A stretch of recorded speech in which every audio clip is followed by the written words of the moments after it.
एक नई वीडियो के साथ आज मैं फिर हाजिर हूं, आपका होस्ट दोस्त विक्रांत जोशी। आपका स्वागत करता हूं मेरे रिव्यू मास्टर में। इसमें हम लेके आते हैं वर्ल्ड अफेयर्स और डिफेंस की दिन भर की टॉप खबरें। तो चलिए जान लेते हैं। आप जानते हैं कि हमने अपनी मर्चेंडाइज ऑलरेडी लॉन्च कर दी है और आप में से बहुत से लोग उसको खरीद भी रहे हैं। बहुत अच्छा परफॉर्मेंस है, पर कुछ लोगों का ये क्वेरी था कि आप हमारे इस मॉडल से जुड़ना चाहते हैं, इस ब्रांड से जुड़ना चाहते हैं और आपकी लोकल शॉप है और आप अपनी उन शॉप्स में हमारे प्रोडक्ट बेचना चाहते हैं। ऐसी 10-15 क्वेरी मुझको मिल चुकी हैं व्हाट्सएप पे। व्हाट्सएप नंबर आपके सामने दिख रहा होगा स्क्रीन पर। अगर आपको हमसे जुड़ने की इच्छा है तो आप भी हमें व्हाट्सएप पे मैसेज कर सकते हैं।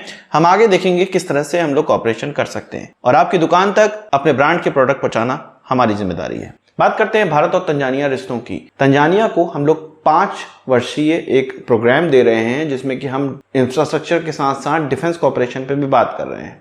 असल में तंजानिया में एक 28 जून से लेकर 29 जून के बीच में एक मीटिंग हुई जो कि भारत और तंजानिया की जॉइंट डिफेंस कमेटी की एक मीटिंग थी। उसमें ये सारी चीज़ें डिस्कस हुई कि 5 सालों के लिए क्या क्या प्रोग्राम तंजानिया के लिए भारत रख रहा है, कौन कौन से डिफेंस कॉपरेशन हम कर सकते हैं, कौन कौन से हथियार पूरे विश्व में हमारे बिक रहे हैं और कौन कौन से तंजानिया को फ़ायदा पहुंचा सकते हैं। मतलब हमारे डिफेंस मिनिस्ट्री की तरफ से और हमारे PSUs की तरफ से जो डेलीगेशन वहाँ पहुँचा था वो हमारे प्रोडक्ट का प्रचार वहाँ पर कर रहा है और मोस्ट प्रॉब्ली ये होगा ही कि हम लोग 1-2 साल में सुनेंगे कि तंजानिया हमारे कौन कौन से इक्विपमेंट खरीद रहा है। असल में तंजानिया के डिफेंस स्टेक होल्डर्स, मतलब जैसे कि उनके आर्मी चीफ हो गए या उनके अन्य डिफेंस मिनिस्ट्री से जुड़े हुए लोग हो गए या प्रोक्योरमेंट वाले लोग हो गए, उनके साथ जो डिफेंस PSUs और हमारे मिनिस्ट्री ऑफ डिफेंस के लोगों का मुलाकात हुई, बात हुई। तो एक तरह से व्यापार की बात हो रही है और वहाँ पर डिफेंस कॉपरेशन बढ़ाने की बात चल रही है। डिफेंस कॉपरेशन की अगर हम लोग बात करें तो फिलीपींस के साथ हमारा डिफेंस कॉपरेशन अच्छा रह रहा है।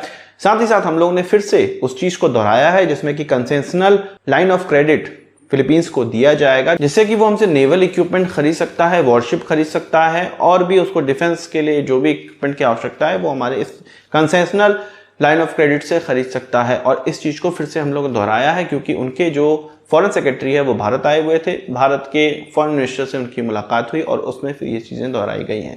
फिलीपींस के साथ हम लोग ज़्यादा डिफेंस कॉपरेशन रख रहे हैं, इसीलिए तो हम लोग मनीला में एक डिफेंस अटैची अपना अब रखेंगे जो कि डिफेंस के मामलों में सीधे सीधे सरकारों के मध्य बात करवा सकेगा और डिफेंस कॉपरेशन को उससे एक नया आयाम प्राप्त होगा ताकि कोई भी हथियार की आवश्यकता है फिलीपींस को तुरंत वो डिफेंस अटैचीज वाले ऑफिस में हमारे बोलेगा और तुरंत भारत तक वो बात पहुंचेगी और उस पर कार्रवाई करी जाएगी। फिलीपींस के साथ एक नेक्स्ट लेवल कॉपरेशन हमें देखने को मिल रहा है। बात करते हैं भारत और रशिया के रिश्तों की, तो रशियन प्रेसिडेंट का आज हमारे भारतीय प्राइम मिनिस्टर के पास फोन आया और उन्होंने जो अभी करंट में कंडीशन है रशिया यूक्रेन वॉर की, जिसको कि उन्होंने स्पेशल ऑपरेशन नाम दिया हुआ है, उसकी कंडीशन को बताया। साथ ही साथ वैगनर ग्रुप का जो म्यूटिनी हुआ था, आर्म्ड म्यूटिनी हुआ था, उसके बारे में उन्होंने भारत को अवगत कराया, किस तरह से उन्होंने इसको खत्म किया और क्या अभी करंट पे सिनारियो चल रहा है।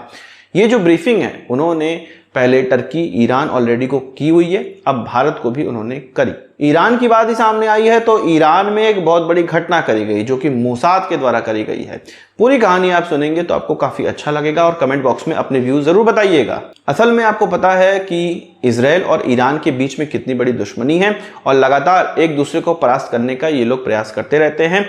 ईरान मोसाद के खिलाफ या इजरायलियों के खिलाफ लगातार अटैक प्लान करता रहता है। कुछ इसी प्रकार से उनके जो रेवोल्यूशनरी गार्ड हैं, ईरान के जो रेवोल्यूशनरी गार्ड कोर हैं, उसके द्वारा एक व्यक्ति को जो कि टेरर मास्टरमाइंड कहा जा रहा है, उस व्यक्ति को पूरा सिखाया गया कि किस तरह से अटैक करना है, उसके लिए पूरा सेल बनाया गया।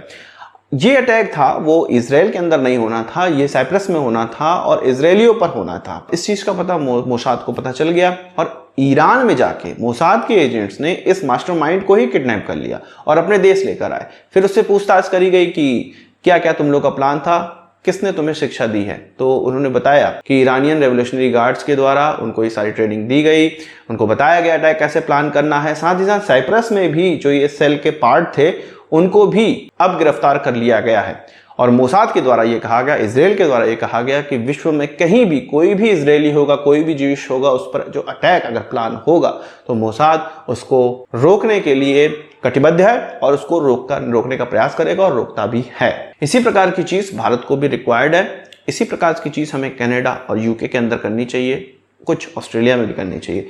किनके खिलाफ, आप कमेंट बॉक्स में बताइएगा। बात कर लेते हैं इसरो की। इसरो के द्वारा आपको पता है कि सेमी क्रायोजेनिक इंजन बनाया जा रहा है और उसका टेस्टिंग भी हम लोग कर चुके हैं और उसकी अभी टेस्टिंग में और ज़्यादा काम होना है। साथ ही साथ उसके प्रोडक्शन में किस तरह से काम करना है, उसका मास प्रोडक्शन कैसे होगा, इस सब चीज़ों पे अभी काम बचा हुआ है। कुल मिला के अभी सेमी क्रायोजेनिक इंजन हम लोग नहीं बना पाए हैं, उस पर काम कर रहे हैं। इसरो का ये कहना है कि अब रशिया से बात कर रहा है, रशिया से बात लगभग पूरी हो चुकी है और अब रशिया के हम लोग RD-191 सेमी क्रायोजेनिक इंजन को चूज कर चुके हैं। अपने जो GSLV Mark 3 है उसमें इसको लगाएंगे।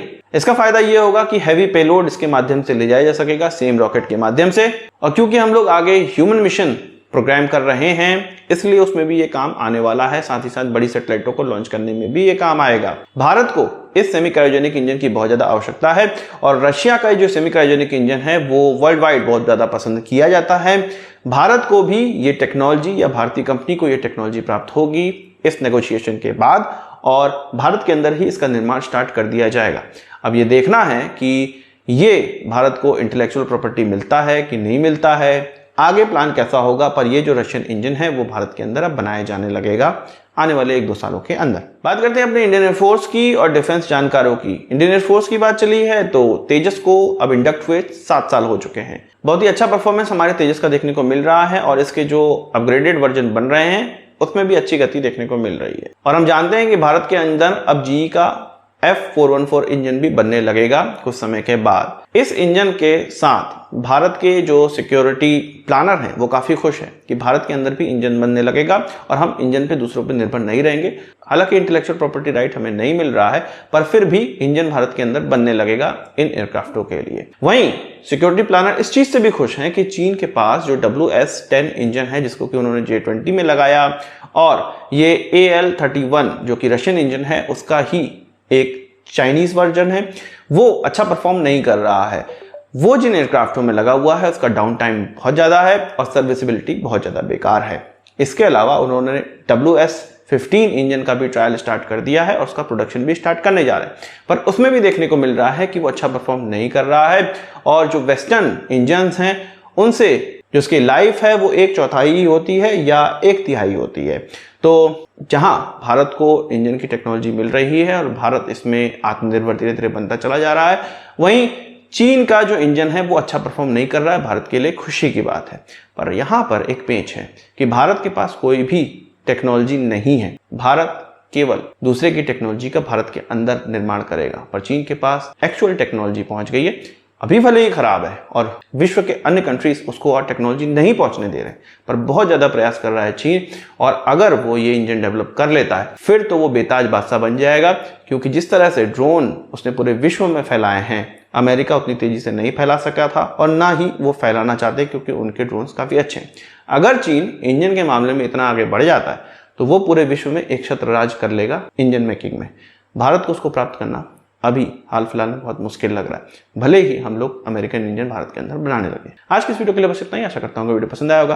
आप इसको बड़ा धन से जोड़ देंगे। इस वीडियो से मुझे सवाल चाहो कमेंट बॉक्स में जो लाइएगा और यदि आपने हमारा चैनल सब्सक्राइब नहीं किया उसे भी कर लीजिए, क्योंकि हम इस प्रकार की वीडियो लाते रहते हैं। नमस्कार, थैंक यू, जय हिंद।